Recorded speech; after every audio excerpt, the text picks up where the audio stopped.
মা কই গো? অন্যুলে ভূত আমি ধন্যবাদ বাঁচিরাম মটরশুটি আনলেও তা বাঁচিরাম। ওই দেখো মা, আমি একটা স্কোয়াশ আনছি।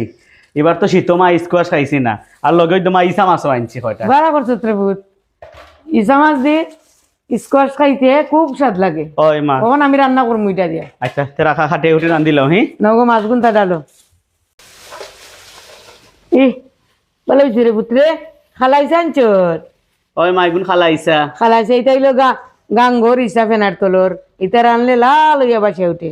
আর নদীর ইসা সাদা হই থাকে, বেট খাই থাকে সাদা ইয়া। ইসা গুনতা খুব সুন্দর রে ভূত, খালা তাজাও আছে বড় বড়ও আছে ইসা গুনতা। বঞ্জি বঞ্জু তো কল সবাই ভালো আছো নি গো? মাসির নমস্কার। ওই দেখো এবার তো স্কোয়াশ খাইছি না, আজকে আমার ভাই স্কোয়াশ আর ইসা মাছ আনছে, মাসিয়ে রান্না করবো না। আর ওই মাছ গুনতা বানাইলেই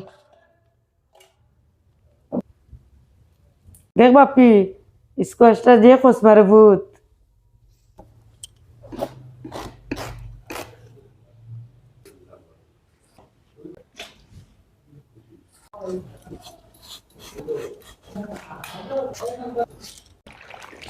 স্কোয়াশটা কাটি লিছি, আমি এখন দই আনবো।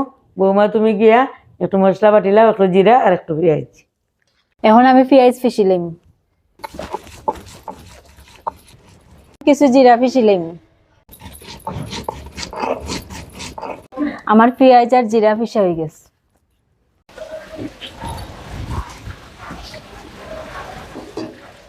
কড়াইটা গরম হয়ে গেছে, এখন আমি তেল দিলাম। বৌমা চিংড়ি ইসা মাছ ইয়ে দিলাও, লবণ হলদি মরিচ। মাছ গুনতা দিলে এরাম আমি।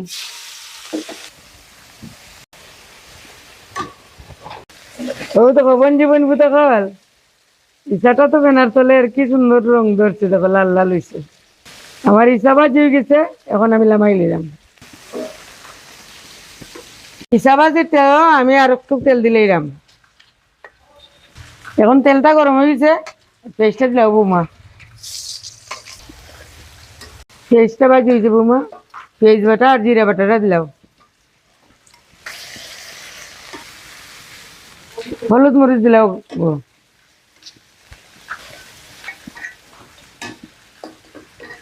বৌমা একটু জল দাও, পুরি যার মশলাটা।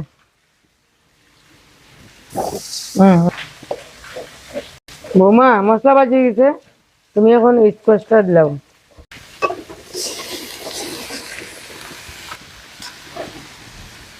না, পরিমাণ মতো লবণ দিলাম।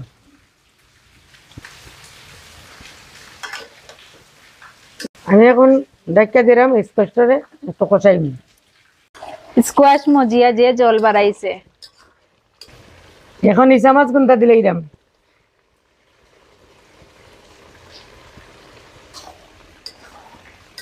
স্কোয়াশটা কত জল বার হয়েছে, আমি বেশি জল দিতাম না, সামান্য জল দিলাম।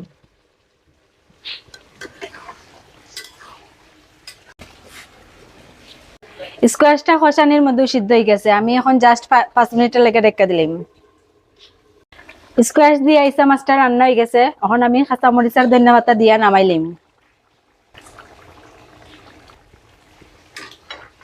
দেখবে টা বাপি তরকারি কালারটা যে সুন্দর হয়েছে। বঞ্জি বনবু তো কল মাসির তরকারি রান্না কমপ্লিট। খে খে এরকম রান্না করি ইসা মাছ দিয়ে খাও, মাসিরে কমেন্টটা জানাইও। সবাই ভালো থাকো, সুস্থ থাকো, সুন্দর থাকো। টাটা।